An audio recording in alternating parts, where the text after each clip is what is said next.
हाँ तो दोस्तों, इस वीडियो के अंदर हम रामा टेलीकॉम के आईपीओ के बारे में बात करेंगे और जानेंगे कि इस आईपीओ के अंदर आपको अप्लाई करना चाहिए या नहीं। चलिए शुरू करते हैं।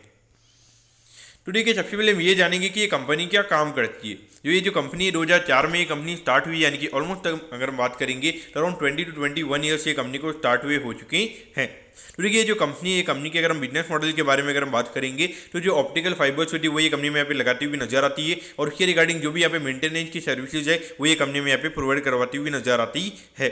अगर हम यहाँ पे कंपनी के कुछ क्लाइंट के बारे में अगर हम बात करेंगे तो कि कंपनी का जो क्लाइंटेल है वो थोड़ा हमें यहाँ पे अच्छा ना यहाँ पे नजर आता है। इंडियन रेलवेज, एयरटेल, आईओसीएल और उसके अलावा एयरपोर्ट अथॉरिटी ऑफ इंडिया में यहाँ पे मेनली अगर हम कस्टमर्स की अगर हम बात करेंगे तो ये सब मेनली में यहाँ पे कंपनी के कस्टमर्स में यहाँ पे नजर आते हैं। तो देखा जाए तो कहीं ना कहीं कंपनी का जो कस्टमर बेस है वो यहाँ पे अच्छा नजर आता है।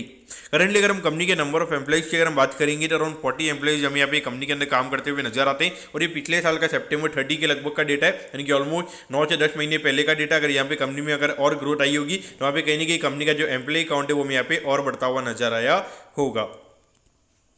अब अगर हम यहाँ पे कंपनी के ऑब्जेक्टिव के बारे में अगर हम बात करेंगे, यानी कि जो आईपीओ से कंपनी को पैसा मिलने वाला है उससे कंपनी कैसे यूटिलाइज करने वाली है, तो देखिए लगभग 14 करोड़ के जो 14 करोड़ के अमाउंट की अगर हम बात करेंगे तो ये पैसा हमें यहाँ पे वर्किंग कैपिटल के लिए यूज करती हुई नजर आएगी, और बाकी 6 करोड़ की अगर हम बात करेंगे तो ये पैसा कंपनी को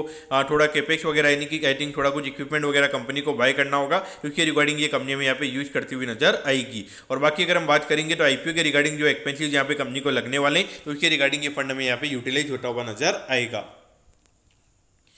अब अगर हम कंपनी के फाइनेंशियल्स के बारे में अगर हम बात करेंगे तो देखिए 2023 में लगभग अराउंड 33 करोड़ के लगभग ये कंपनी का रेवेन्यू का नंबर था, फिर ये नंबर में बढ़ के अराउंड 37 करोड़ के लगभग होता हुआ नजर आया था, और उसके बाद में अभी जो रिसेंटली जो फाइनेंशियल ईयर खत्म हुआ उसके अगर हम बात करेंगे तो अराउंड 42 करोड़ के लगभग ये रेवेन्यू का नंबर हमें यहाँ पे नजर आता है। लेकिन अगर हम देखेंगे तो ग्रोथ वाइज यहाँ पे कोई इतनी ज़्यादा फिनोमिनल ग्रोथ के नंबर हमें यहाँ पे नजर नहीं आते। अराउंड 10 से 12% से ये कंपनी हमें यहाँ पे ग्रो करती हुई नजर आ रही है, तो एक छोटी कंपनी के हिसाब से कहीं ना कहीं अगर हम देखेंगे तो जो ग्रोथ के नंबर है वो हमें यहाँ पे काफ़ी कम यहाँ पे नजर आते हैं।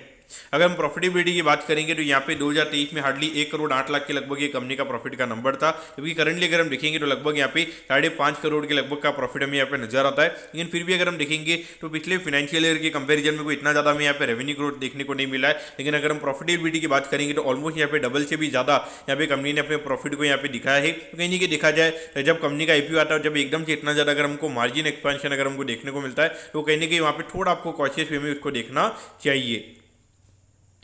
अब अगर हम आईपीओ की डिटेल्स के बारे में अगर हम बात करेंगे तो देखिए 25 तारीख को ये आईपीओ में स्टार्ट होता हुआ नजर आएगा और 27 तारीख को ये आईपीओ में क्लोज होता हुआ नजर आएगा। अगर हम प्राइस बैंड के बारे में अगर हम बात करेंगे तो 68 के कट ऑफ प्राइस पे कंपनी में शेयर देती हुई नजर आ रही है, और 2000 शेयर का लॉट है जो यहाँ पे कंपनी का नजर आता है, यानी कि एक लॉट को अप्लाई करने के लिए 1,36,000 रुपीज़ यहाँ पर आपको लगने वाली है।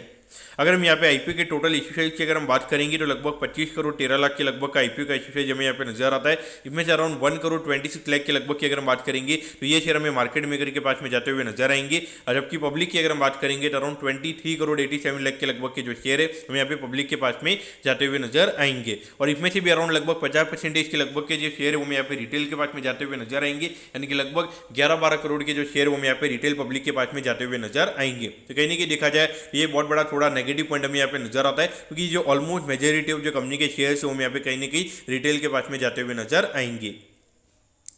अब अगर हम आईपीओ के टाइम टेबल के बारे में अगर हम बात करेंगे तो देखिए 30 तारीख को आपको पता चल जाएगा कि आपको अलॉटमेंट मिला ही, यानी अलॉटमेंट नहीं मिलता तो 1 जुलाई का आपको रिफंड मिल जाएगा। 1 जुलाई को आपके डिमेट अकाउंट में शेयर आ जाएंगे अगर आपको अलॉटमेंट मिलता ही, और 2 जुलाई को ये कंपनी में लिस्ट होती हुई नजर आएगी। अब अगर हम यहाँ पे कंपनी के वैल्यूएशन के पैरामीटर्स की अगर हम बात करेंगे तो देखिए ऑलमोस्ट यहाँ पे अराउंड 90 करोड़ के मार्केट कैप पे कंपनी का आईपीओ में आता हुआ नजर आ रहा है। तो पॉइंट ऑफ से अगर हम बात करेंगे तो लगभग 16-17 के पी रेशियो पे कंपनी का आईपीओ में आता हुआ नजर आ रहा है। लेकिन देखेंगे अगर हम जिस तरीके से इस साल की जो कंपनी की अर्निंग्स हमें बढ़ती हुई नजर आई है, अगर वही अर्निंग अगर कम से कम यहाँ पे अराउंड 25-30% से अगर लिस्टिंग के बाद अगर कंपनी की गिर जाएगी तो वहाँ पे कहीं ना कहीं 20 से ज़्यादा का पी रेशियो में यहाँ पे कंपनी का होता हुआ नजर आएगा। और अगर हम रेवेन्यू ग्रोथ वाइज अगर हम बात करेंगे तो कितना ज़्यादा रेवेन्यू ग्रोथ में यहाँ पे कंपनी का नजर नहीं आता है। तो पॉइंट ऑफ देखा जाए जिस तरीके से इतना ज़्यादा आईपीओ तो ये कंपनी को देख के ऐसा नहीं लगता, क्योंकि ज़्यादा फिनोमिनल डिमांड हमें कंपनी की देखने को मिलने वाली है, और यहाँ पे अधिकतर शेयर भी हमें रिटेल के पास में जाते हुए नजर आएंगे। इस पॉइंट से कहीं ना कहीं देखा जाए तो मेरे हिसाब से आईपीओ को अवॉइड करना सही रहेगा। मैं 100% आईपीओ को अवॉइड करने वाला हूँ, मेरा रिकमेंडेशन भी यहाँ पर आपके लिए यही रहेगा। दोस्तों मैं कहता हूँ कि रामा टेलीकॉम के आईपीओ के बारे में आपको सब कुछ समझ में आ गया होगा। अगर आपकी कोई भी क्वेरीज है आप कमेंट कीजिए, मैं जरूर आपके कमेंट पर रिप्लाई करूंगा। ओके दोस्तों, thank you, have a nice day.